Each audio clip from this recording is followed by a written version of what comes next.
Bango. Pona nini? Nguya na ye. Papa Simon Kimbangu azali nzambe oya kelaki likolo na se. Ye wana Bible dit pourquoi azali nzambe? Aussi azali nzambe, aza mutu ay lokote nzamba azala ke lokote. Nzamba azala ka mutu.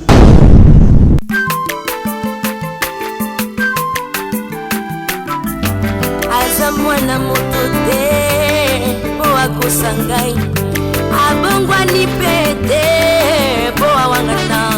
Nzambe ya le Nazarien, le Nazarien, le Nazarien, le Nazarien. Ebana kitoko koma mokondima. Atako babakola ki mafuta na musakolima. Lelo ya yobolingo ebateli le Nazarien. Lipamboli oyo mona na katempeni mama kandelobi. Kolapie mapapu, masope mafuta. Toko kesikana longo na nzambe oyo mabenga na makomi.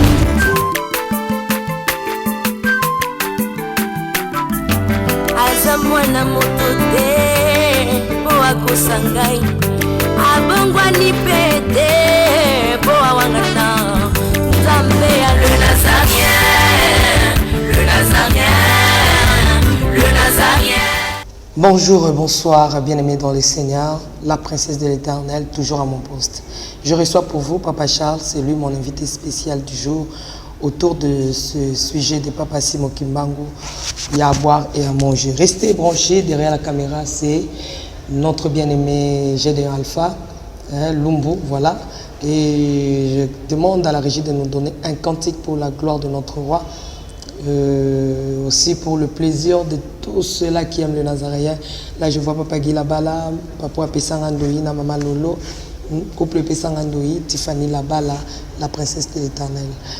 Vraiment, je dis aussi des big salutations à ma maman, maman chérie Betty Kokelea depuis les Issa, papa et mes frères et sœurs, je vous aime beaucoup. Aussi à ma sœur Nika depuis les Issa. Que l'Éternel vous bénisse.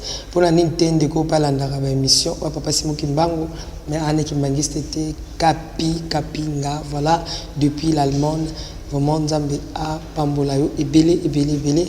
Donnez-nous un cantique et on se retrouve tout juste après. Nakomi na retard, nakuti moro na yo, baye bisinga, olekaki awa. Kinga chanjou na merita kite na bosani yango na sokeli bisengo na ngaya kala koleka kutu ya liboso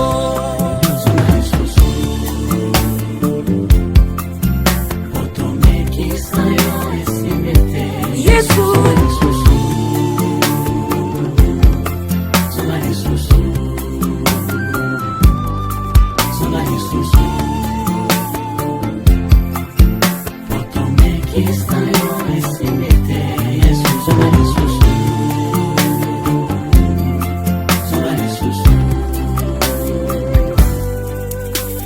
effort ba relation na kutani nango na absence na yo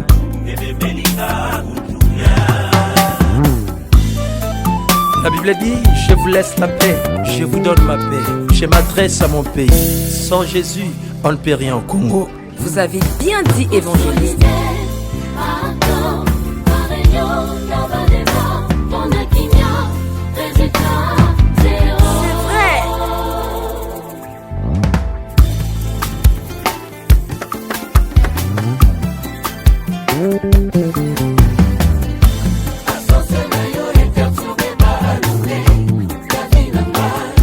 Kozanga yo passé Yaya ranga yo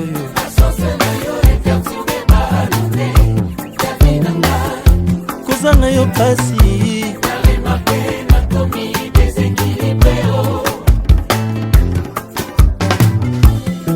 Merci de retour sur ce plateau.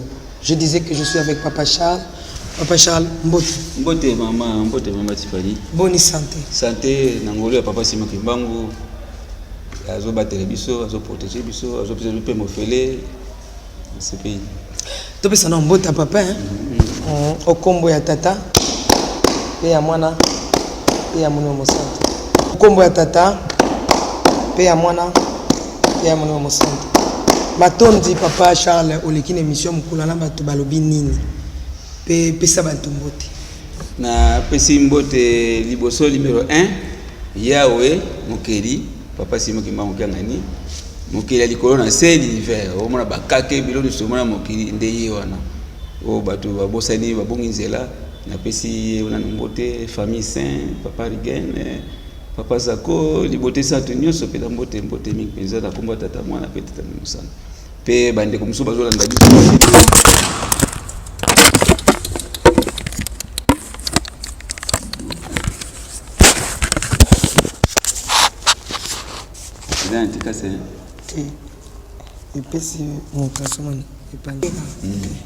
na pesi mbote bato nyonso bazolanda biso mbote mingi na komba tata mwana pe tata mosantu.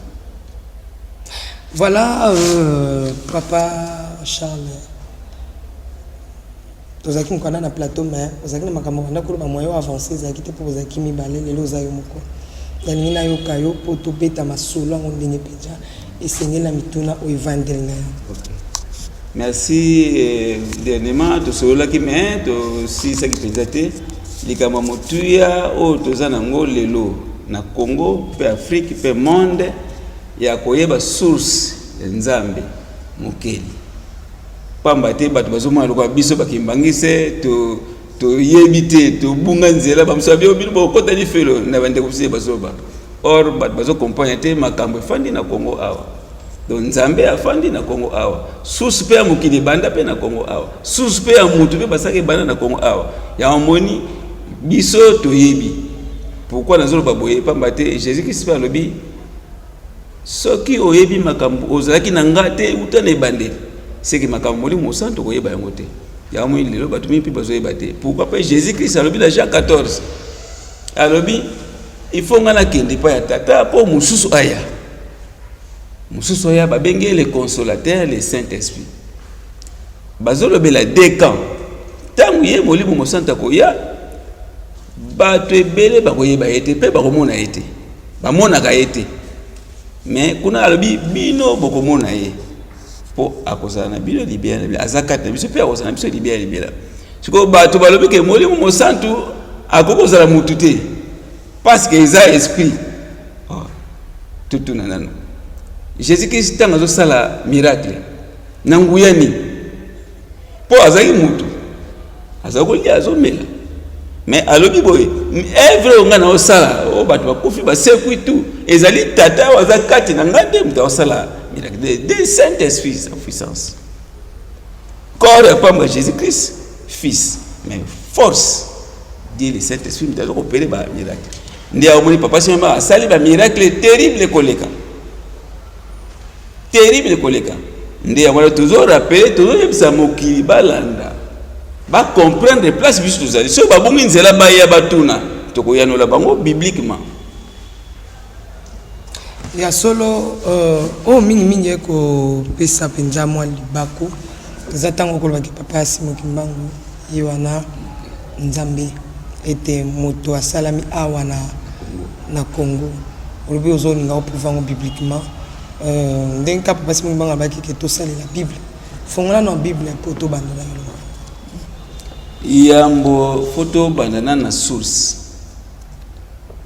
poto ebake Nzambe oyo tosambelaka afandi na Congo Bible nde omoni boye biso bato komi yango te tango bakomi Bible baye nango papa Simon Kimbangu tango après bakosala miracle na ye bato bamoni te moto photo kanga ye to étouffer mission ayela on s'est réveiller peuple noir photo kanga ye tango bazoya na ye nzela bato mboka papa okei otikili biso nini habite eloko mosusu te kaka Bible potanga Bible bokomona makambo nangeza na kati yango moni bato bazo comprendre te pona nini bakoma kombo ya papa Simon Kimbangu na Bible te te sokaza moli musa fallait bakoma kombo rende bakoma kombo ya Jésus mama nazo expliquer clair na expliquer bandeko bazo la nanga très bien Tous on a 3 temps.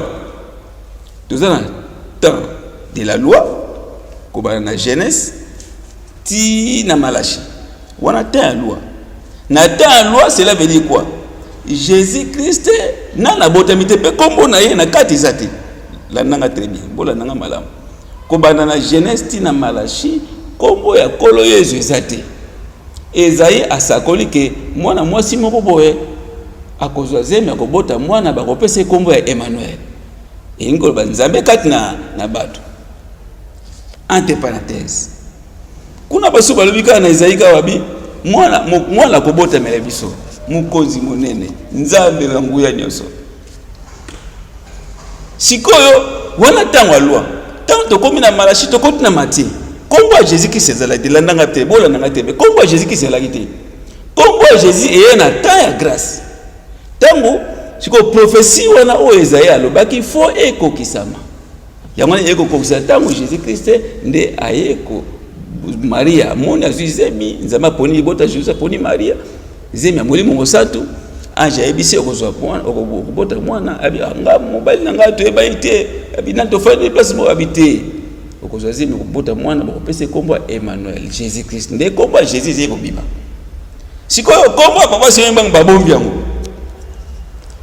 na Isaïe 19 babi na tango wana koya wana balobeli ta ya grâce ya loi balobeli na tango ya loi na ta ya grâce et sikobanda na Genèse na Matthieu ti na Apocalypse sikoyo na mito o tozana yo na 4e génération. Tous en a temps il y a Saint-Esprit. Pourquoi tant il y a Saint-Esprit? Tu veux comment on a apparition il y a Papa Simon Kimba. Pour une dernière tu veux que Papa Simon Kimba on zambe. Na temps il y a Saint-Esprit.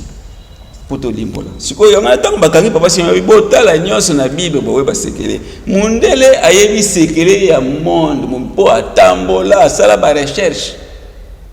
Tanga tambo ba ese ba recherche ndaye ko découvrir place babanda makambo ya omoni ba mindele ba chercher ba komi makambo na l'Afrique est le berceau de l'humanité. Donc c'est le berceau de l'humanité. Humanité c'est le mutu ali boso nzamba sala na Afrique. Siko moyen ba lobela Congo ezate na kata Bible. Po nzamba za congolais. Donc ebandela mokizi na Congo. Moyen ba lobela ngo ezate. Siko ba pesi kaka étincelle. Siko étincelle oyo ba uti ko perception na jeunesse. Siko faut mutu amayele a comprendre. Po mutu amayele a comprendre esengeli mutu moko ayebisa bango. Mutu ngo nani? Ya wana collège na Bible lobi na Jean chapitre 16 verset 12. Soki to ko ta ngo permettre. OK. Jean chapitre 16 verset 12. Kuna balobi nini? Wana Jésus qui se présente ça va yekoli. J'ai encore beaucoup de choses à vous dire, mais vous ne pouvez pas les porter maintenant. Makambo ebele so na bisi bino sikoyo boko si porter ngo to bosimba ngote. Mais bozela nano. Quand le consolateur sera venu, l'esprit de vérité, babengi esprit de vérité, il vous conduira dans toute la vérité. Ya ngoni papa si wemba ngalinga lokuta linga solo.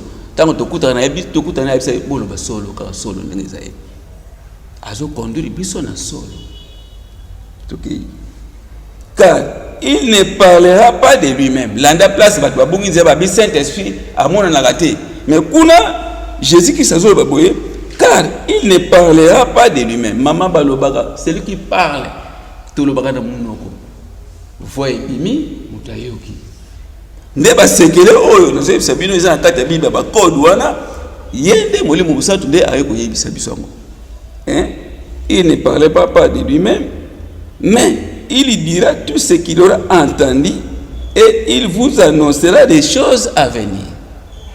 Akoyo bisabiso oyo ayoki epa ya kolo Yesu aziango pe akoyo bisabiso makambo oyo eza eko ya liboso ya moni awa lelo tozana likambo kaka ya papa Simeki Mbango atandele mundele akoma mutu mwindu akoma mundele papa Charles na yoki omingi. OK. Donc et le quoi impressionné il parlera pas de lui-même. Donc mutu ne mutu fa lobo ti landanga bien français na bandela susu Français, le bic, là, comment côté il parle? Akomilobela ye mon côté. Akoloba makambo ya yoki. Nde après yebisi biso pe akoyebisa biso basa makambo ekoya liboso. Esprit. Esprit bon. Tu fais la ni à esprit loba. Tu fais maman, tu fais la 5 minutes. Quand Bible simbiana. OK. Yesu akezwa baptême. Bible bike ebengete mina ipekane. Mungongo yuti likolo. OK. Batu nyonso bayoka balo Bible. OK. Oyo aza mwana nanga. Na yende na tie confiance. Boyoka. Babi mungongo yutaki likolo. OK. Ezaki te muto azaki na wana bazoyoka ninga babi te. Mungongo euti likolo. Bashangao na oyebisa mukomsu na otambola na nzela na yoka babenganga na kombo nanga. Na tali mupanzi na moni mutute na tali mupanzi na moni mutute na veni na anga moko. Na yoki ba moni tina kangami. Mungongo ebanji ko yebisanga. Salelanga na ofuta yo. Na surtout que na tali mutute ko babengi nga na kombo na nga na oyo kaka nditoyi na ame muto oloba. Lorsque nous parlons esprit, OK. Esprit ko loba na voix ya motema na yo, pa ko kipe ko lobela yo nzamba za incapable te soka loba na monoko punda ko pe ko loba ke omoni te. Esprit pa ko bima banjo loba bo moni epeta lobi. Et nous on parle ici du Saint-Esprit. OK. Tango akosa nini akoya akoloba na o etali yekate makoloba na o etali Yesu asi. C'est ça. Yo ni ko mbisa mu esprit ya monde. Yo ka mama. Place batu bazo comprendre tende ya mwana. Place toza deux camps. Ka soso lisa ba comprendre. OK. Po mambo tanga ndezo bala na te. Ezo bala na te zo yo ka tazongeli susu.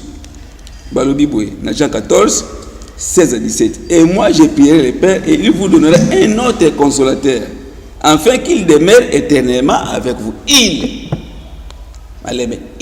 c'est la troisième personne du singulier, une personne qui est le Saint-Esprit. Moko, batebete, yo nzamba lobeli yo, na part na yo. Mais yebisanga lelo mokile ningani.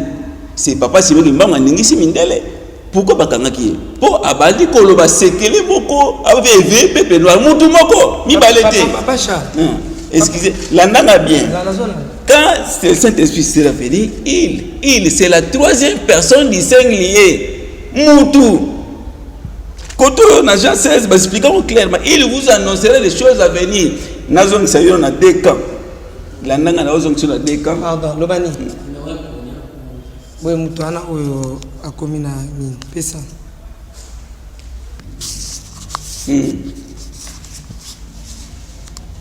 Afin qu'il demeure éternellement avec vous. Il, avant d'anabino, libère l'abino, avant d'anabino. L'esprit de vérité que le monde ne peut recevoir. Oh, batamukili bakoiko yambangote. Parce qu'il ne le voit point. Blanda bien français. Parce qu'il ne les voit point et ne les connaît point. Batu mingi ba yebiye mulimu santu te pe ba bona ka yepete. Mais ba chepe mais vous bino donc bazo ba décan batu mingi ba mona ka ete ba yebiye pete. Mais vous les connaissez. Car il demeure avec vous et il sera en vous. Mais bino boyebiye akoza na bino akoumia na bino libere pe akoza na bino landanga kokata na ntima pardon landana na 25 balobini Jean 14 25.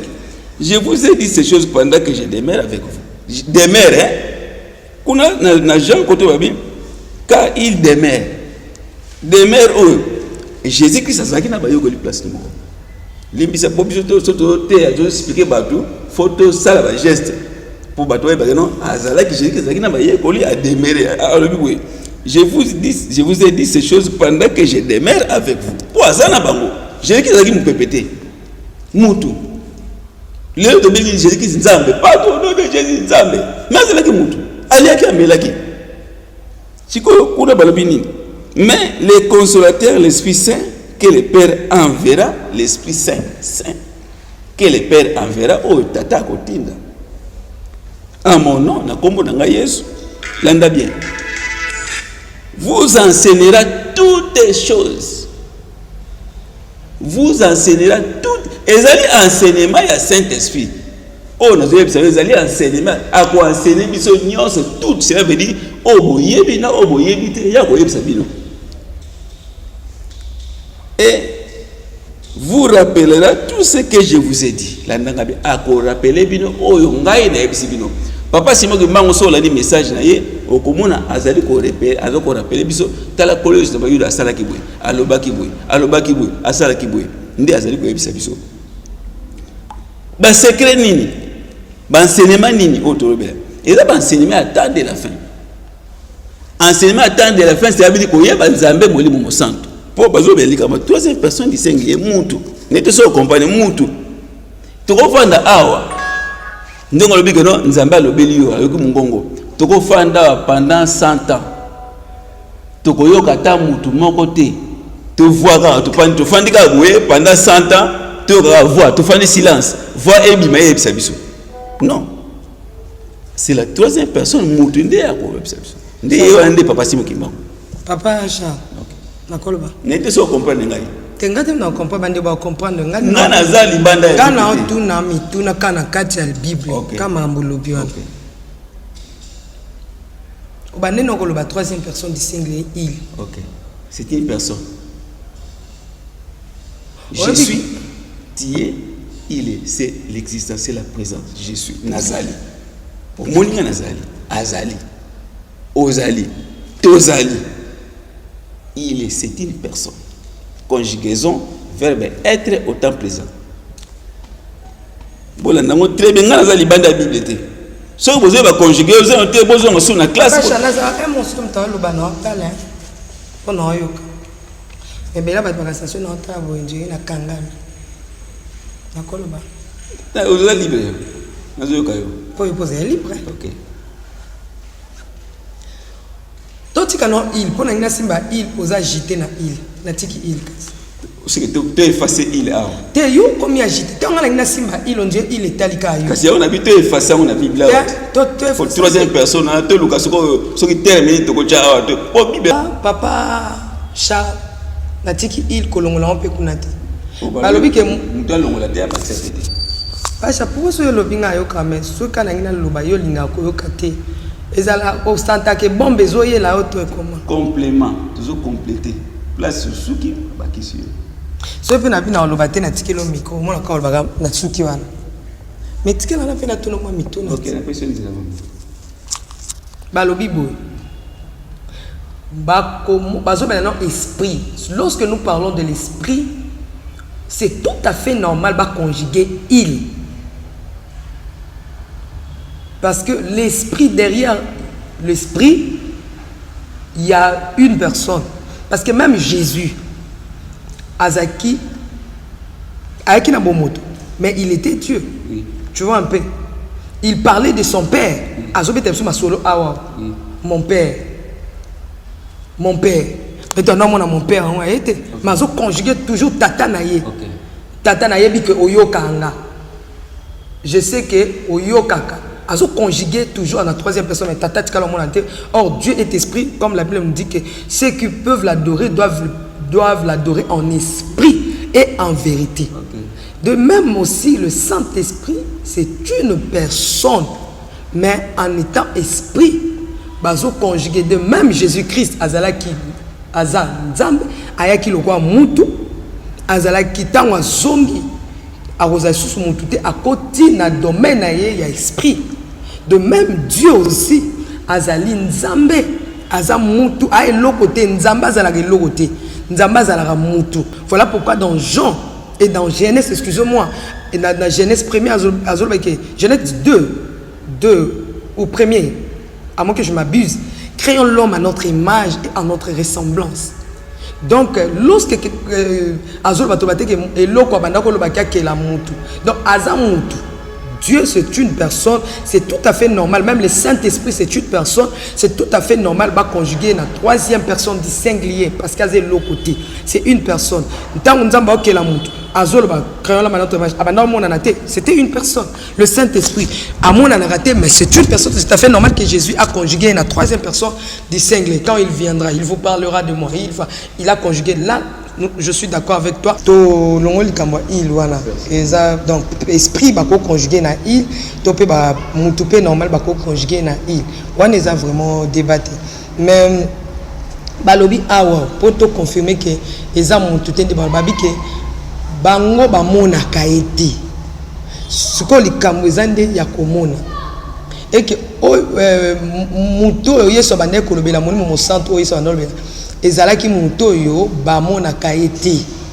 Amona na kaboité mais bino elobite que albi que bino hein parce que il vit en nous azaka biso biso to yebi biso to zana parce que to yambi molimo mo 124 biso mais mokili ba mona kaité pe ba yebi mokili zabana ba paya tout ça molimo 124 na bangote mais biso to yamba molimo wana c'est l'esprit amona na taza 4 na biso. C'est un peu ça. Dieu est esprit, Papa Charles. Pourquoi qu'on balance le loba? Merci la question. L'andanga bien. Dans Acte chapitre 1 verset 8. Paul ose une explication bien différence. Jean 14, la différence de puissance. Ah, bah le bon. Jean Acte chapitre 1 verset 8. Bah le bien mais vous recevez une puissance. Jésus a dit que vous avez une place dans la chambre haute. Vous déplacez dans le temps. Pour que vous ayez l'andanga biba comment il na banga. Pour pas que nous puissions évangile, nous tambola, bakobamba biso mabanga, bakobamba biso. Nguya na ezalakite. Force ezalakite. Siko yango Jésus c'est ah lokola bino bozo banga, bo fanda place moko. Nako tindela bino nguya. Ezana bino Saint-Esprit oui, c'est la puissance. L'andanga na otanga on clair, pour comprendre les différences, il y a Saint-Esprit les consolateurs. Na oyo bazo banguye o za nango wana landa bien. Mais vous recevez une puissance. Ça c'est la puissance. Le Saint-Esprit. Puissance, il y a Saint-Esprit. Puissance c'est Saint-Esprit. Si venant sur vous. Vous recevez quoi? Une puissance, hein? Le Saint-Esprit survenant sur vous et vous serez mes témoins à Jérusalem, dans toute la Judée et jusqu'aux extrémités de la terre. Bandela, vous recevez? Ok, la puissance. Une puissance. Après? Le Saint-Esprit survenant sur vous. Voilà. Ok. Sur vous. Ah, ok. Très bien. La bande côté français est clair. Très bien. Voilà. Si on est français côté est clair mais côté on est français baby. Et bon comme la combien? OK, l'andanga bien. Donc Sénézali yezo ici beaucoup ya manguya. Ozana nguya mboli musantu ya kosaba sa malamu. Oui, nzambe pas ko lobela yo. Ako fa place mo ya lobela ko mongongo bibi oui, c'est la puissance du Saint-Esprit de lobela yo. Mais awa ba lobela. Le Saint-Esprit survenant sur vous. La puissance va parler pe na Saint-Esprit. Malembe. Nanguya na ye na ye moko pa ozala agoezaliko na bino otangi wana vous recevez une puissance le Saint-Esprit survenant sur vous totanga malembe to na moi bozo ke mbango c'est clair papa museke de mama bunga wenzeli kola mbango ala linzala bozo ke ne vitesse landa bien yo nem toke vitesse vous recevez une puissance ba virgule le Saint-Esprit survenant sur vous. Deux personnes puissance et le puissance ya nguya ya molimo mosantu puissance ya Saint-Esprit. Non. Babi, vous puissance le Saint-Esprit. Une puissance le Saint-Esprit survenant sur vous. Mais c'est ça. OK. Hein? Balobi na ozawa. Jean Acte 1:8. 1:8 Mais vous recevrez une puissance. Le Saint-Esprit. Le Saint-Esprit survenant sur vous. OK. Sur eza wapi. Sur le bon le Saint-Esprit sera sur vous et zan dikolo to na pembeni to na kati to wapi. Ah auto le banini comme Saint-Esprit. Nguye kitelio puissance. T'es sûr ezala lorsque français zoba sûr. Sur vous, quand il pas na kati na biso. Hein? Sur vous. Ah, za kati pembeni. Oh. Le Saint-Esprit sera sur vous. Nakatit. Nalibanda te. Nalibanda te. Ok. Ah donc c'est que il oh yeso banda o lobila. Te. Ah ba che il te. Ah ba pluriel. Ah ba lobi boye. Nguya eko kitela bino. Bino. Non papa Charles. Ba bibo. La puissance eko kitela bino. Après batie virgule. Le Saint-Esprit, parce que communique à mon sous. Ce batie virgule, c'est que ils ont continué. Batie virgule. Otolobaki et silinante.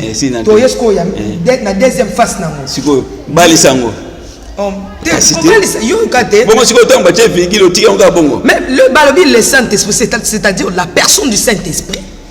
Ah bah oui, puissance, maman. Personne. Oh non, pas la puissance, Papa Charles. Non. Maman. Non, Papa Charles. Toi, parce que la puissance. Excusez.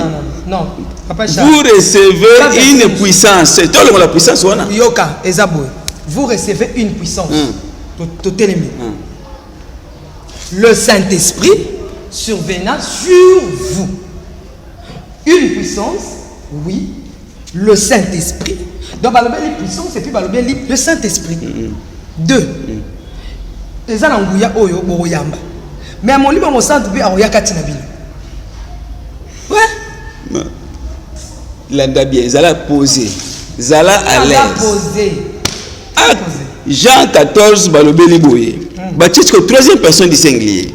Mais Baptiste que troisième personne du singulier. Biboko yamba nguya inde ko zana bino landa bien. Jésus-Christ a joué bisabaye koli. Nzamba pesinga nguya.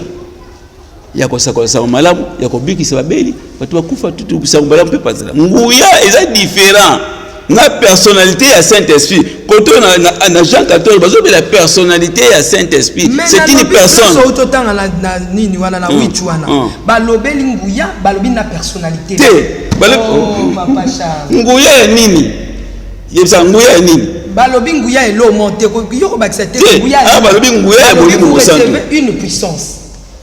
Et un petit exemple, on a pris exemple. Maman Tiffany Oroyamba Mbongo. Mais mando na mtoyo tike lombongo. Mbongo eza, mais mando na mtoyo tike la mbongo ala. Donc mando na c'est une personne. Mbongo ezali eloko. Donc okoyamba netibui. Donc to zo mbongo ti. Maman Tiffany okozwa mbongo. Mais Eric mutakoya ko tike lombongo ala. C'est ça, c'est simple. Okoyamba mbongo. Eric mutu akoya kotikela mbongo wana. To Eric mutu akoya. Eric mutu akozalana paquet wana.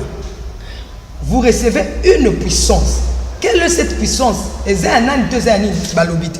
Après balobi le Saint-Esprit le Saint-Esprit sera sur vous et sera sur vous, voilà.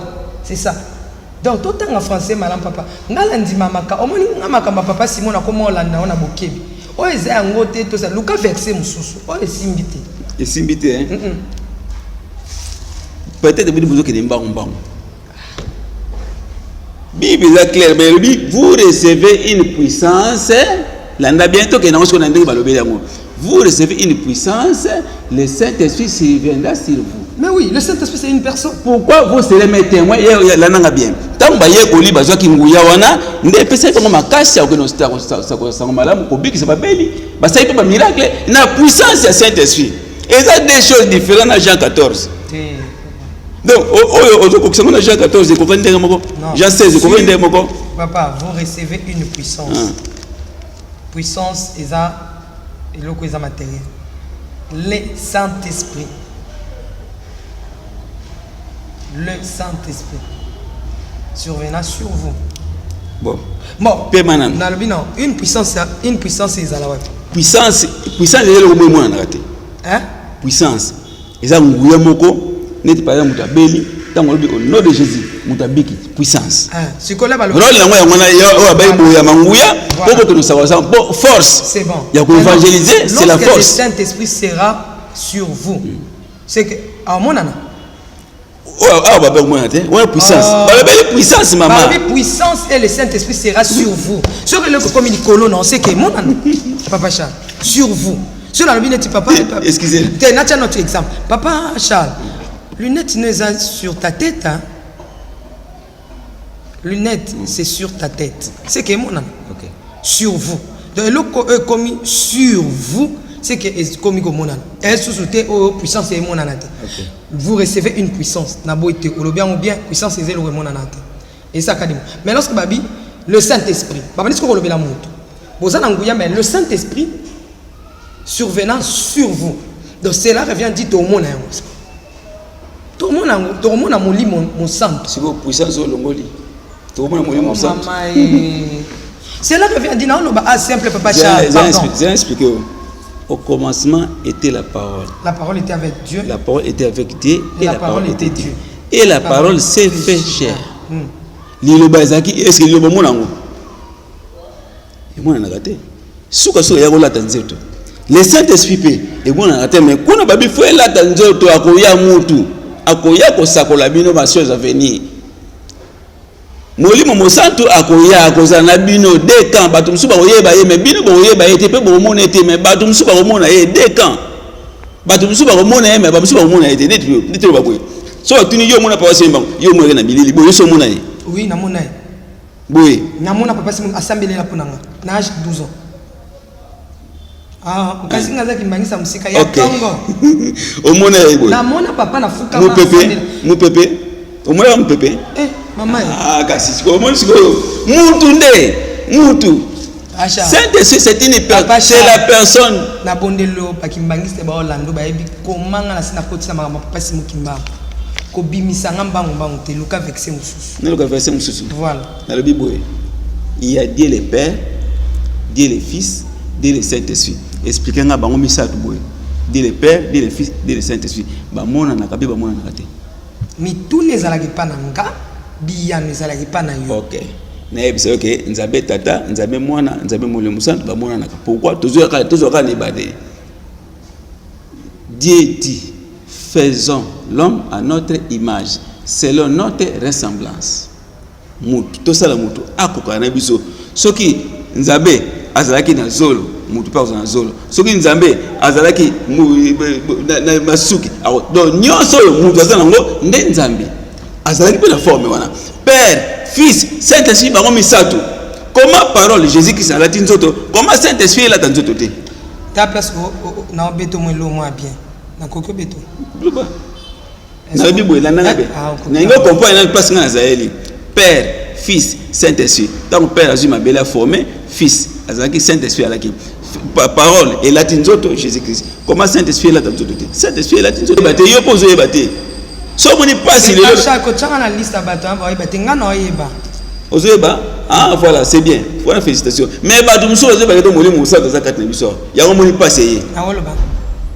Passe na Congo pe passe yo muto aussi ça encore passe yemba. Muto musute. Te wana boite mais place ndia vexé na wana ebala na te. Naza mutu na hôpital. OK. Saint-Esprit. Oh yozolo bila wana.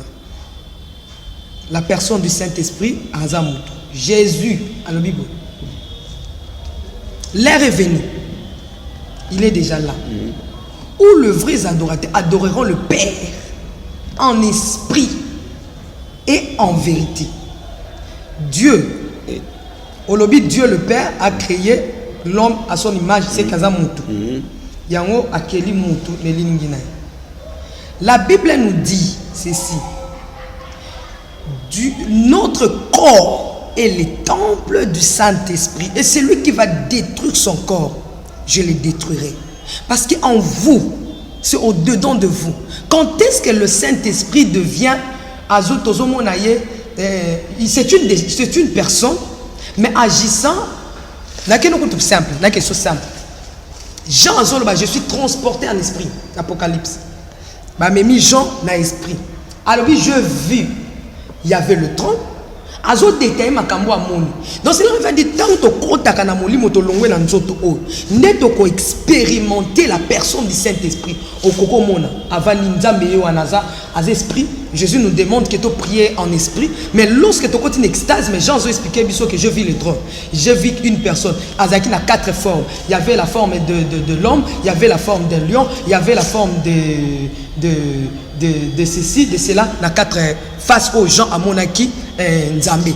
amoni na 4 fois a détail ba face wana tant a continue extase tant nzamba longoli na bomoto ndengo ça amemenda ke ko mona nzambe na bilongi. Et de la même manière le Saint-Esprit c'est une personne. Lorsque tu continues à esprit to koko mona ke azabo et d'ailleurs il vit en toi afin de katina yo et tant afin de katina yo asali nzoto na yo temple na boy te oloba ke papa Simon Kimbangu Dieu. Pourquoi moi je ne sais pas mais tant obenga nzambe aza katina yo aza en même temps muntu en même temps esprit. Alors esprit cause à la zakatina ndenge bolobi ke boyebi sanga ke ndeto c'est mission papa Simon Kimbangu aza donc c'est un esprit il est là avec nous aza pe na centre avant na centre mais c'est si simple que facile papa Charles afin de katina yo aza nzambe na ozondima papa Simon Kimbangu aza katina yo soko ozondima za Saint-Esprit aza esprit aza katina yo mais pourquoi bungo boya soko ozotika na dimension ya physique kaka c'est que aza incomplet. C'est que papa Simon Kimbangu yeme ya comme incomplet. Alors ce que tu as poussé au-delà, c'est que aza esprit afin de alors Jésus-Christ parlait de l'esprit. Il parlait du Saint-Esprit. Oh ezate que to fana na bo to ba no liana ye non. Tant bo liana oui ba ye ko liana Yesu. Mais elongola Yesu bonzambe na été. Il est toujours Dieu. Donc Jésus-Christ est Dieu, Jésus-Christ est esprit, Jésus-Christ est tout.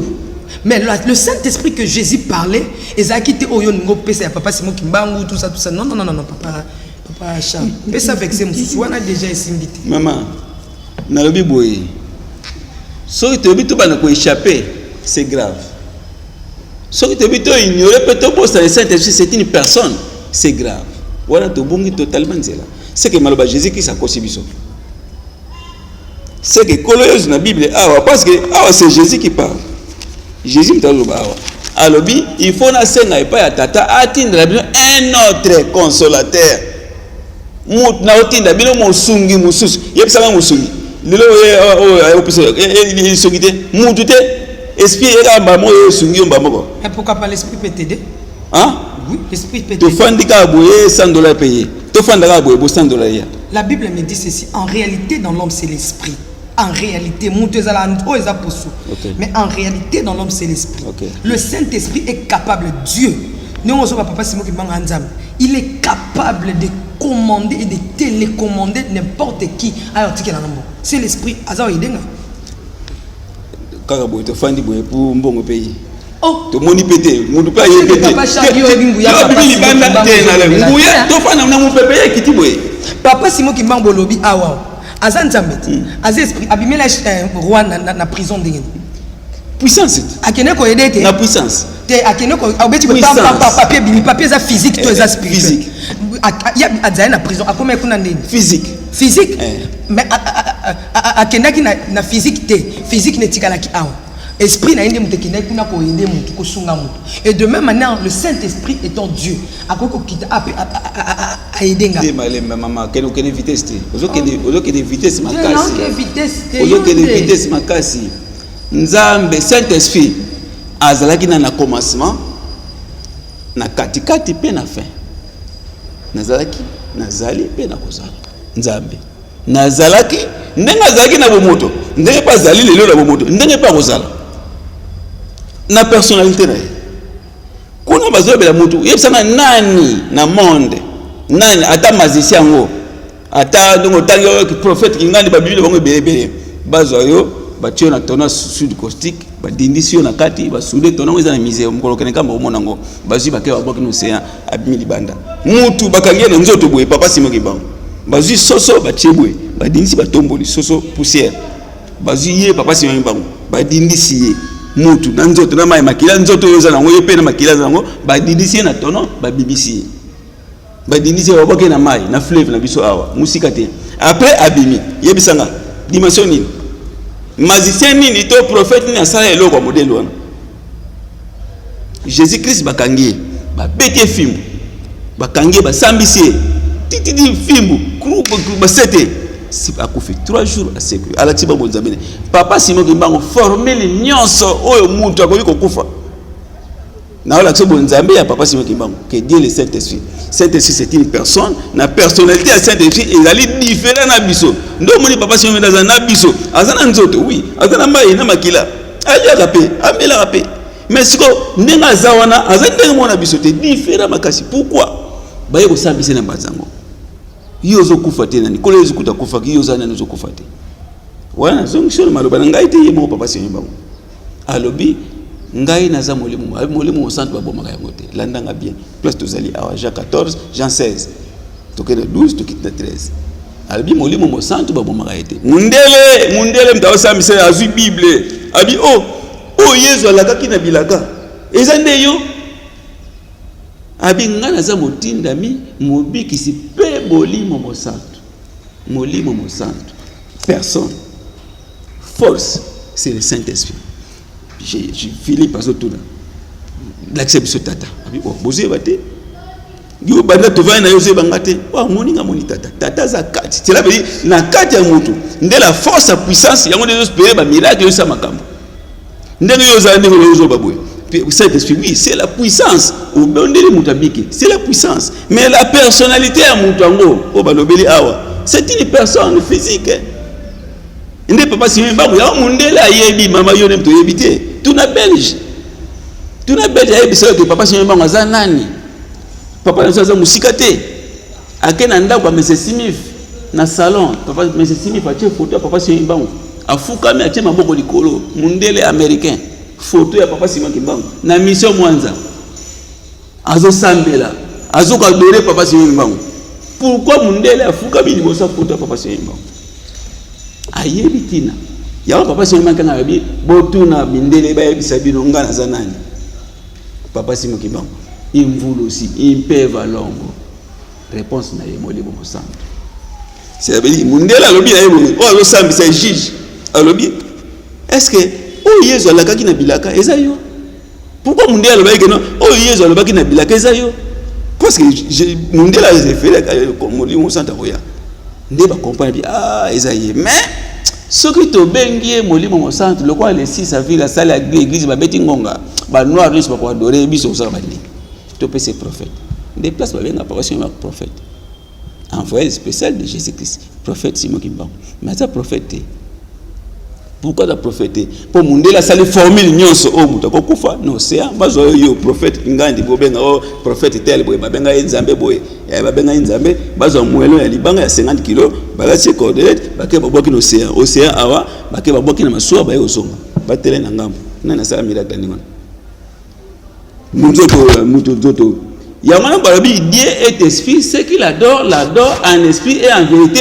Tanga phrase wana ba komi yango bien Dieu est esprit na lettre majuscule ce qu'il adore biso l'adore en esprit bache esprit bache petit e c'est qu'on fait ça la différence esprit majuscule na petit minuscule le bani yende c'est la personnalité et ya mukende puissance esprit n'était so comprendre Dieu est esprit.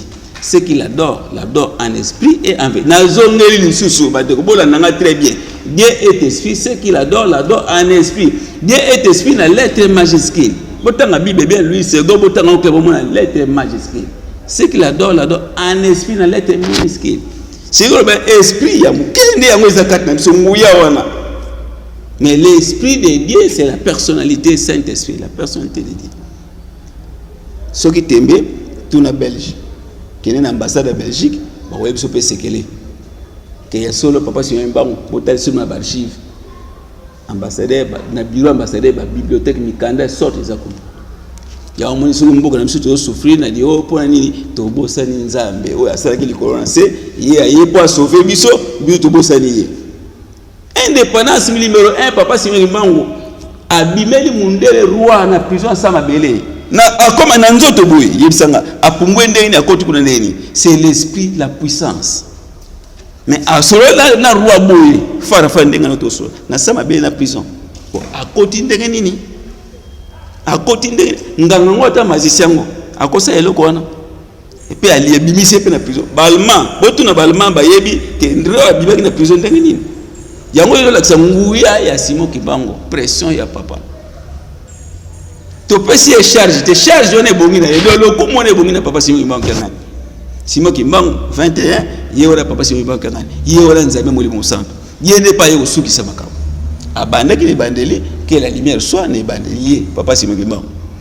suka balati siko nzoto esprit et kolata nzoto bakomi misato abito sala siko mutu akobana na biso siko batindi kolezo na tanga grâce mutu yesase atei bango bandimita biyo mwana Joseph mwana Maria okoma nzambe babambie mabanga abi o mena mikana bokoma te botanga kipeteke Isaïa sakola yeke Messie singala yanga yoti yawa Mose musama tanga moni miracle abi o est-ce que Messie o ba yebisaki biso ka oyeza yo abi ka nga yo moni Jésus ça répondre ndakimi bango be sanga abi ana moni Messie yango ndeki Yesu mais ba yuda bandimiete ndenge lelo ke papa shembango babosani bazo ndima ete que yem ta libérateur yem ta pesi biso le to comme libre boye yem te pour muta comme président de la République et ça se passe et papa Simon Kimbangu aye na lingomba aye na politique aye na scientifique spirituel pourquoi tout ça l'invention te nous se fandi pas naïe biso ba noir tout ça toutes sortes de matières premières mais tout ça l'invention te point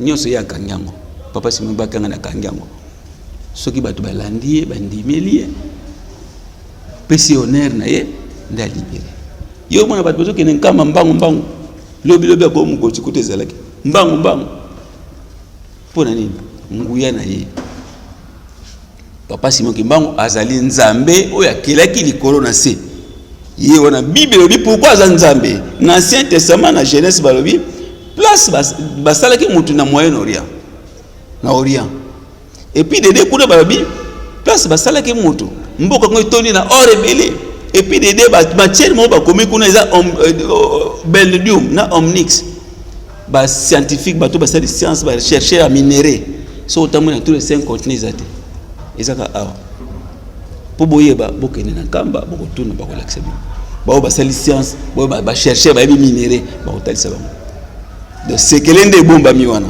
ya moni biso ba noir to bosani papa Simon Kimbangu to bosani nzambe mokeli to pesi Congo yé pas bon afandi na ye ata guerre passe au problème tout nous c'est quand même pas na ye kaka yangwana bande kona biso ba diaspora ba fana mikila poto ba sangani ba sali société civile ba bien ko sekaf ba sangani ba sali force poto l'idée pour Congo na liboso na Afrique ezwa développement ebika to le mona esclavagisme wa mindele leo mundele kama mtado konde poavi ko konza biso poto longwa na passion to zanango na kuluna na guerre Rwanda na ba problème nyoso tout ezaka eloko mo Rwanda ozo mona boye papa Simbangu asala œuvre ya grave et puis oh mbanga mtolo baboye ba diaspora batinilinga message na yebisa mokili to panza sangona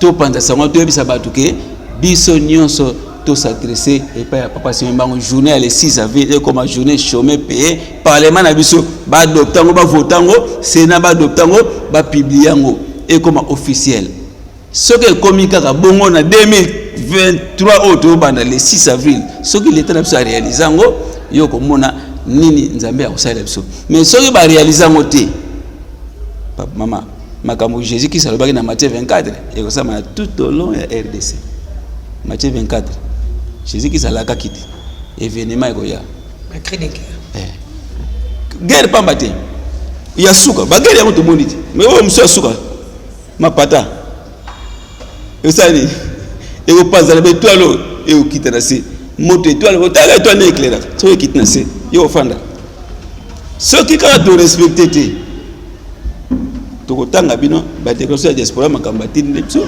pour tout l'andango ce qui toto si papa Simon Kimbangu te to respecter te date le 6 avril biso to le 6 avril oh l'état na biso ba chango en pratique kolo di panda muta mona ki pasi c'est papa Simon Kimbangu pourquoi ba nyokola papa Simon Kimbangu ba mona ke no minere to ina mboko fo muto ako éveiller peuple noir ba moni elembo ya makasi pape Jean-Paul II pape ba bete masasi pour dévoiler secret.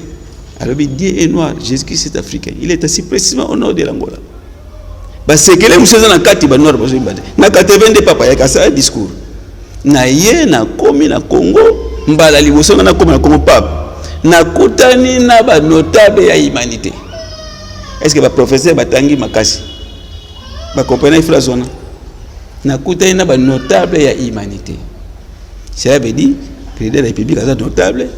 et humanité place ba créer mutu papa ye amoni na nguya papa la puissance ba bazalango ayaki à découvrir tanga découvrir bitenga vana kufa fona loba soki na lobi te osimba te nda ke upanza sekele na polo abi Dieu est noir Jésus-Christ est africain il est assis au nord de l'Angola nde ba bete masasi yango mona Apocalypse 13 prophétie Apocalypse 13 verset 3 4 et ko kokisama suka na 18 et ko kokisama na 1982 pape abi nzambe aza mutu mwindo mais comment yo mutu mwindo zo comprendre te nzambe ba yo so yeye mais yo taka tembeti siko tembe ba yuda passe za na Israël tongo ba libota Israël lelo Israël na passe poni ba ndibaki Jésus Christ ba souffrir non Israël dit le ba trouble salama Jésus aza ndele Jésus Christ aza noir mutu mwindo so ba Israël lobi ke baza wana oyo lobi ke bazonyoka malelo po bandima Jésus Christ te oui olingolo bani pa ndangina ba boye Jésus Christ tanga yepa na bango abi je suis venu chez vous c'est les siens ne m'ont pas reçu aye abota mikuna te je suis venu batakala Israël ya kala non les siens wana te les siens le mien les tiens je suis venu chez les siens ne m'ont pas reçu bayambi ngate na pesi siko pouvoir na baoyo bakondimanga ndi na pesi bango pouvoir okoma bana nzambe et puis ayisi ba yuda na Matthieu 23 37 à 39 bino ba yuda Jérusalem nzamba lotile ndo basakola ndenge ndenge bozoboma bango désormais mboka la bino otika la désert wa Jésus la kibango et puis elongi nanga epa na bino bomona ngo to tangango elongi nanga chez bino bomona ngo sute ti moko akoya na kombo collège ndenga na collège na songi église de Jésus-Christ sur la terre dans tous les 5 continents. Matthieu 23 37 à 39 collège alobi ti mutu moko ko bima na komba collège au catholique au protestant église de Jésus-Christ nde Jésus-Christ ayisi bango na kolongola bokoni na nzambe pa na bino nde na kotina ngo na nation museke na obota mbuba nde ya omoni likama na nzambe fa na Congo nkamba Nouvelle Jérusalem nkamba c'est la Nouvelle Jérusalem place tata nzaba fandi collège na nzambe molimo santo j'espère na tali sikina Apocalypse biso nzamba za esprit bokunde na Apocalypse balobi ke bokomona elongine Apocalypse 22 babi bokomona elongi ya nzambe ndinga zali soka za esprit koto mone poni baloba okopo omule elongine elongi ngo ezaka ndenge ni elongi ya nzambe te papa chamo te kana tikelo mikronga lingi na so kotungiso na expliquer clairement mama nzambe ti olokaza esprit aza mutu esprit efanda na kati ya nzoto ya mutu esprit efanda na libanda te esprit efanda kaka na nzoto ya mutu atende ngozawana ozana puissance ozo évangéliser ngomala c'est la puissance de Dieu le Saint-Esprit puissance ya kosawa malam bamso bazana puissance kaka abeta musique asepisa bato asala boye tutu mais ozana puissance ya ko évangéliser ngomala ngoya yango ezapa na yo différence le Saint-Esprit la personnalité du Saint-Esprit c'est mutu nde na mutu wana siko ndaoza bato nyoso te moko papa Charles pardon to tikela ote pona tikelo mingo zolo ozonga zonga ka wana to avancer solution eza nini lelo ndengoli bandeko ya diaspora ba solution eza nini pour que tobimisa Congo na ignorance oyo pour Afrique ezonga na esika na yango solution ezali boye papa simanga zolo baboye mokili liboso na parlement na biso bureau ya parlement présidence na kata bureau so mokonzi akoti wana na mokonzi akoti makambo na table planifié programme ya Congo ndenge Congo ko banda na ndenge kote usukela eza na kata table mais siko mutu so akomi place wana bazi ba dossier na bafandeli dernièrement président de la République a lobby le 6 avril la journée chômée le quoi la président Sénat za awa président ya parlement za awa bazoyo kanga wana président bazoyo kanga bake na lombango olandire manque de respect à président de la République ayebi si bango respect landa phrase wana toza si ma président de la République na lombango basala ba voter loi oyo et comme en vigueur quel journée le 6 avril la journée chômée payé na lombango lelo lobi kuna mbule si papa chimé ba fandi journango ba lobi lelo côté to le kisiko yango le quoi to comme le 6 avril yango to zoro rappeler bato pas si même so pour ici là ils a pas musuté Papa Simon Kimbangu mtakosisa pasi na bagera Rwanda tu. Rwanda mikolo oyo kona sango. Papa Simon Kimbangu akosala œuvre et ko bouger monde. Papa Simon Kimbangu kanga nyozo mona akosala œuvre makasi soki to respecter makambo te. Soki l'état na biso a respecter les 6 avril to zelango biso to zana kama les 6 avril.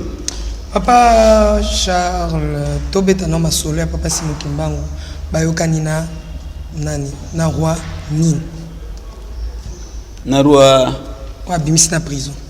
OK. Mukanda ngoti le zali bayokana ki neboy. Ngane au sauveur, je suis le sauveur de l'humanité.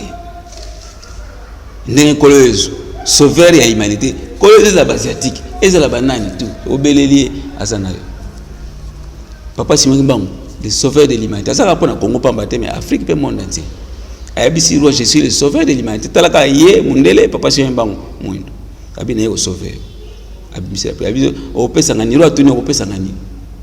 Na se Papa Simon atuni opesa ka bisenga o sepelo senga. Papa Simon bisi 1 opesa biso dipanda.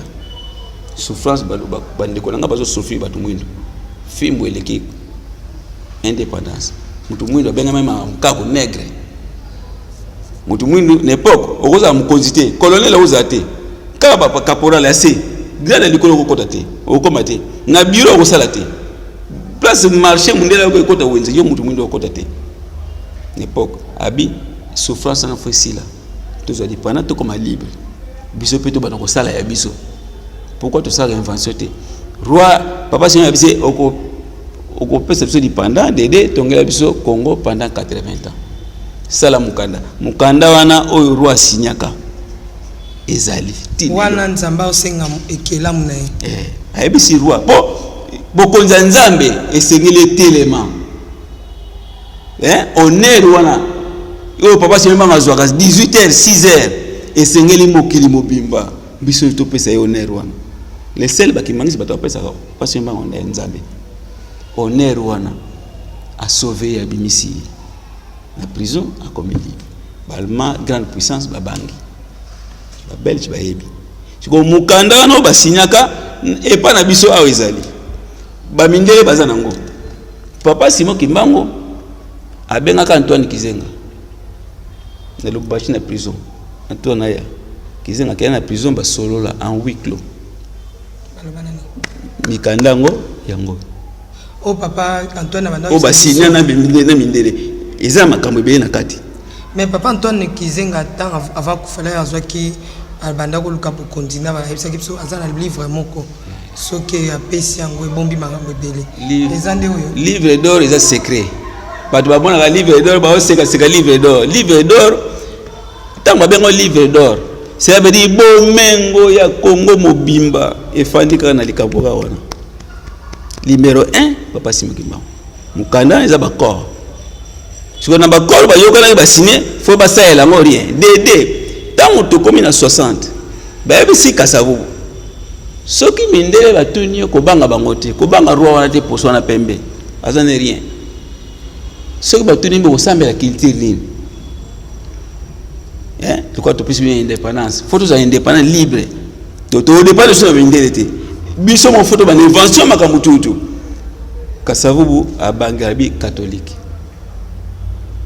kasavubu ba pesa mbata na tomakanza en plein tapis rouge obi ozongi sous no bombo erreur c'est avec biso nyonso ce car les mêmes jours kasavu andi marake non église kimbangiste nde bana na biso so tuni mwana muke alotanga l'école primaire secondaire tout likaba papa sema iso mingi ba yebi ngote pourquoi ba efasa ba fandeli makambwana ya moni bat nous bazo comprendre te sekele ni zana kada mboka pourquoi to souffrir pour ni passer le quoi to bosani songanzila le bosani libozo numéro 1 to bosani mokeli ya perception mko lika maguerre nzambazo papa sema bango tala ayebi sekele pende ni kusila mais yango po sila kaka to respecter ye to honorer mikandana ba réaliser ngo soka ba bandika na le 6 avril ba pibi yango bao ba na ba compagnie ba salaire ba fandi na bandako ezala mizibo za nani ofana ndako bo pesi le kombo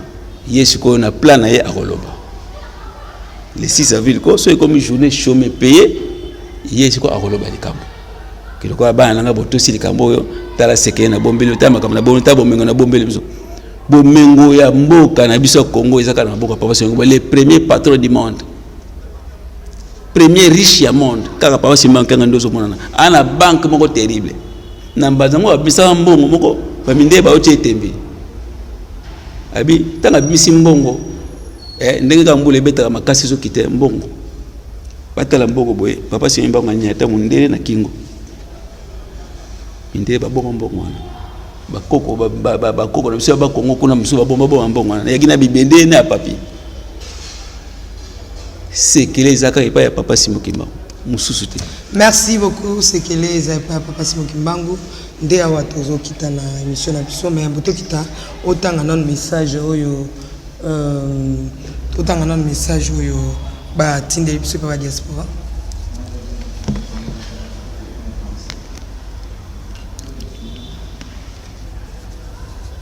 OK. Message ba diaspora ba tinde biso ba ndeko bona na bokebi nyonso message public donc peuple nyonso numéro 009/2022 COSEC ezali société civile ya ensemble ya bato mwindu basangani baza ba pays par-ci par-là pona kosala force pona lobiko ya Afrique pe Congo pe Afrique mobimba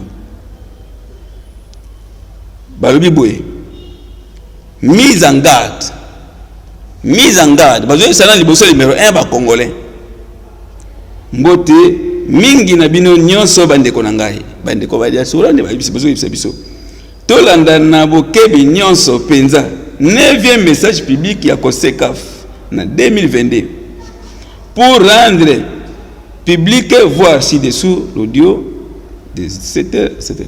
Les deux visions captées ce jeudi 11 mois 2022 par le président Valérie Mangituka Mambweni.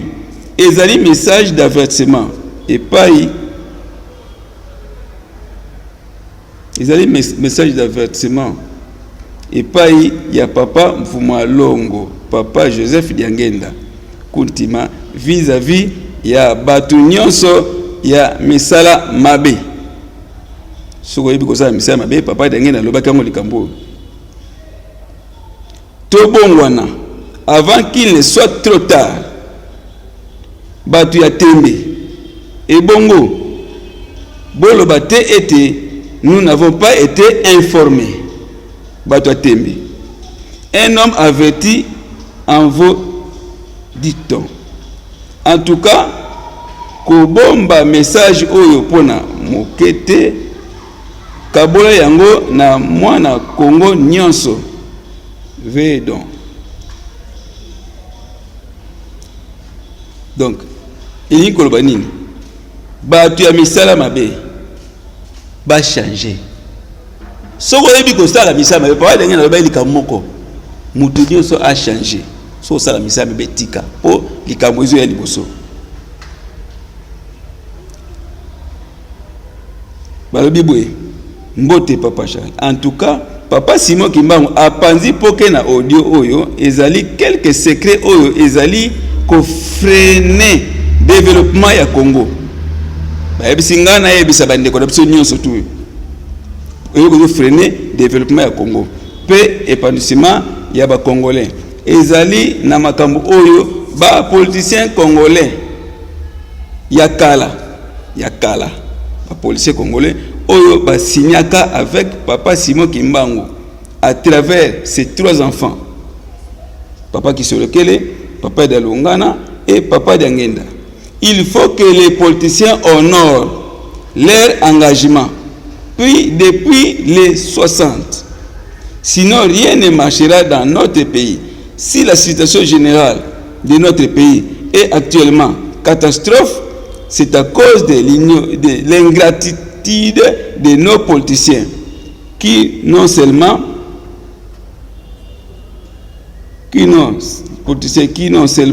ne veulent pas dire la vérité au peuple congolais concernant l'engagement spirituel, patriotique, financier et politique de Papa Simon Kimbangu et ses 3 enfants.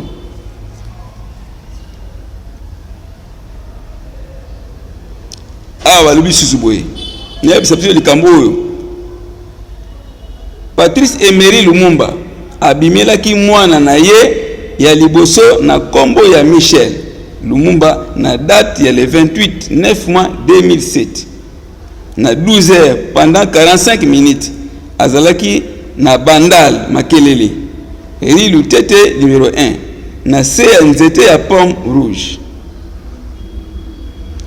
nde apesaki ye mission donc Lumumba bengiro abimeli mwana na ye na ndako na Bandal basololi pendant 45 minutes nde apesaki ye mission ete akende koyebisa bandeko na bandeko bakongolais ke soki bandimi te pe soki ba reconnaître te bonzambe ya papa Simon Kimbangu mboka Congo ekotikala kobonga te. Témoignage de papa Michel Lumumba.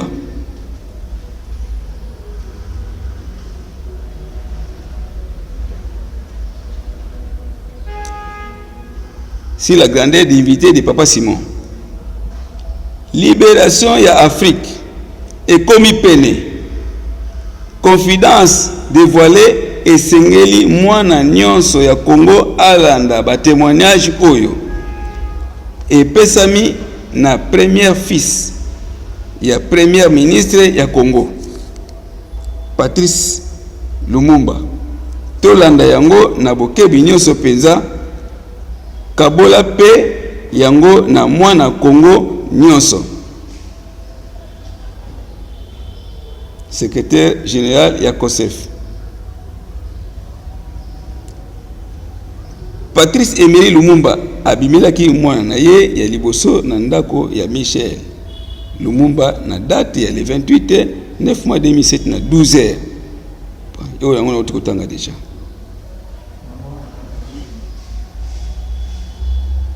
Parce on a utikotanga. C'est bon. On dit yango message batinde ici. Voilà, comme nous sommes arrivés à la fin. Lilo Banao Yasuka et puis numéro de téléphone. Lilo Bananga Yasuka na maloba nyonso oyo tozolo banzambe avant ça likambo apesa na liboso avertissement soki lion aliaka nyama okufa te ningisaka ena tanga ningisi alamuki abia waza bomoy so nyama okufi lion aliaka te ekila na ye donc ningisi soka anda landi alakisi force neke ngaza lion mukonze banyama ata azande soka so okanga ye bomi.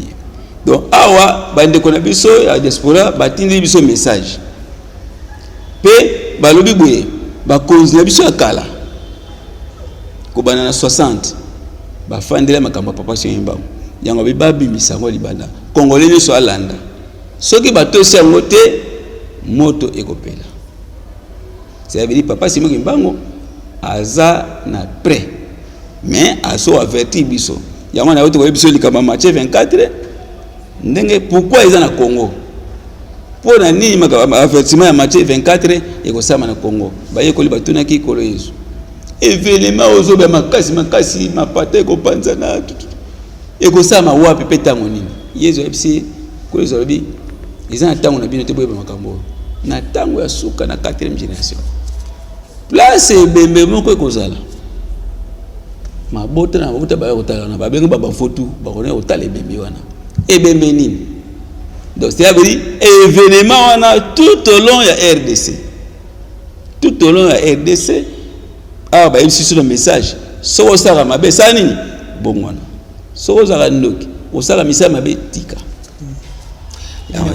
si na pesi mbote numéro 1 na nzambe na biso pa bi na biso bokende bobanga te bopanza sango mala boyebisa bato ke ngana za nzambe molimo musantu ngaye ya omo ituno panza sango tuzo ba Congolais na ba passer ba tchaka tembe tuzo bango bayoka so be passer oyebi ke na place mo bata maka moma yango dia kende kutana lelo aza centre d'accueil azura babato nyonso tu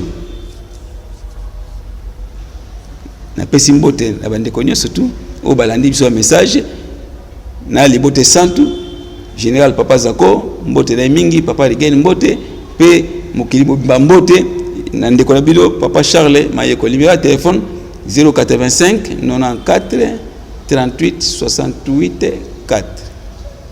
Merci, nous sommes arrivés à la fin. À tous les kimbanguistes, on est ensemble. Naïmei, Bambo Tebele, Pays na Pessi, merci Nabandi, Konos Malinga, les Nazariens. Vraiment, on est ensemble. Ceux qui m'ont tourné Zali, Bobeng.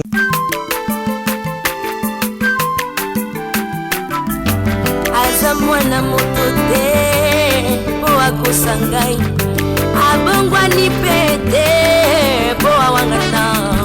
Le Nazarien, le Nazarien, le Nazarien, le Nazarien. Atako babakola ki mafuta na musakolima lelo ya yo bolingo bateli le Nazareth lipamboli